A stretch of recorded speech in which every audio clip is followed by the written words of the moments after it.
progressive advance in Bodhisattva development, the stage of dry wisdom. Ananda, these virtuous men will dry up their sensual desire and disengage their organs from sense data. This withering of causes stops the growth of karma. The clinging mind is now empty and clear, being but unmixed wisdom, which is perfect and bright by nature, illumining all worlds in the 10 directions. This realization of wisdom is called the stage of dry wisdom, because they have cut off their sensual habits but have not yet entered the Tathagata's Dharma stream. The 10 stages of Bodhisattva faith. 1. After realizing the dry wisdom, if they use their progressive mind to look into the innermost depth, the perfect and profound essence of mind will manifest. This state of absolute perfection leads to that of true absoluteness, resulting in the permanence of absolute faith and the total eradication of all false thinking. This is the mean in its true purity and is called the stage of Bodhisattva faith. 2.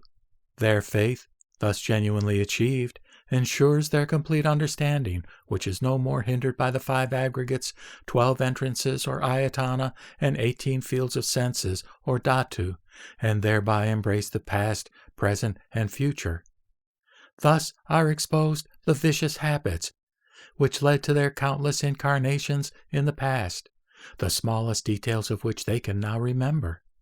This is called the stage of remembrance or unforgetfulness. 3.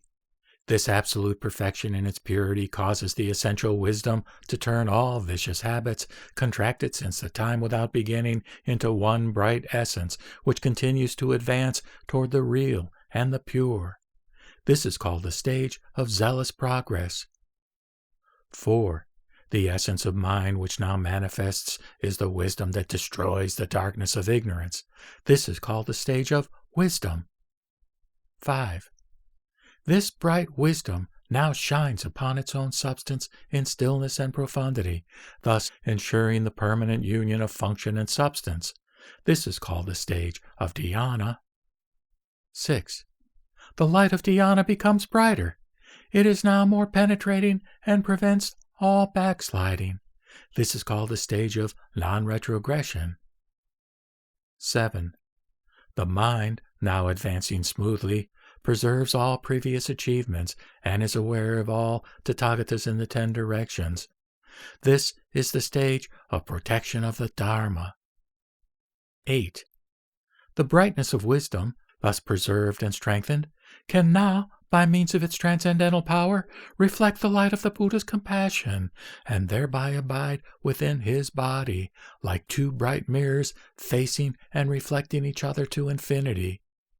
This is the stage of reflective powers. 9.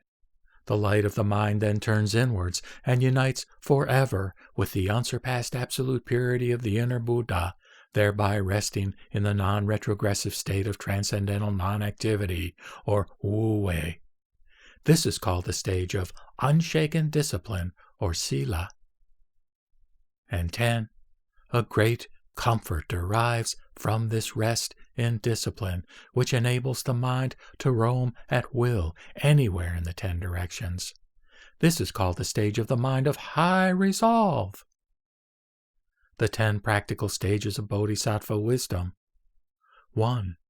Ananda, after achieving these 10 stages of Bodhisattva faith by practical expedients, the essence of mind manifests and radiates. The intermingling of these 10 functions of mind perfects the one mind. This is called the purposive stage. 2. The inner mind now radiates like brilliant pure gold in a globe of clear crystal. As the previous contemplative wisdom now reaches this mind ground, this is called the stage of the control of the mind ground. 3. The cognizance of the mind ground fully reveals both wisdom and its object as one reality in the 10 directions, free from all hindrance. This is called the stage of Bodhisattva practice. 4. This Bodhisattva conduct is now similar to that of the Buddha, which influences it. like a dead man in the intermediate state, seeking parents as a channel for his rebirth in the world. The advancing mind enters the Tathagata seed. This is called the stage of noble birth. 5. The mind, gestating in the holy womb, inherits the basic Bodhi, and the focus is formed with all its characteristics.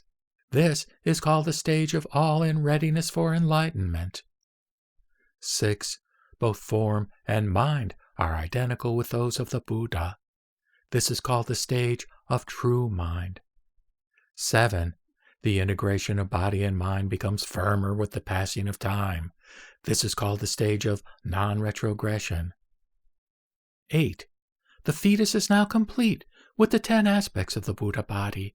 This is called the stage of Bodhi in its infancy or immaturity. 9. The fetus, now completely formed, is born and becomes a son of Buddha. This is called the stage of the heir to the king of the law. And 10. The celebration of his coming of age is like the consecration ceremony held when a crown prince assumes the reins of government. This is called the stage of investiture.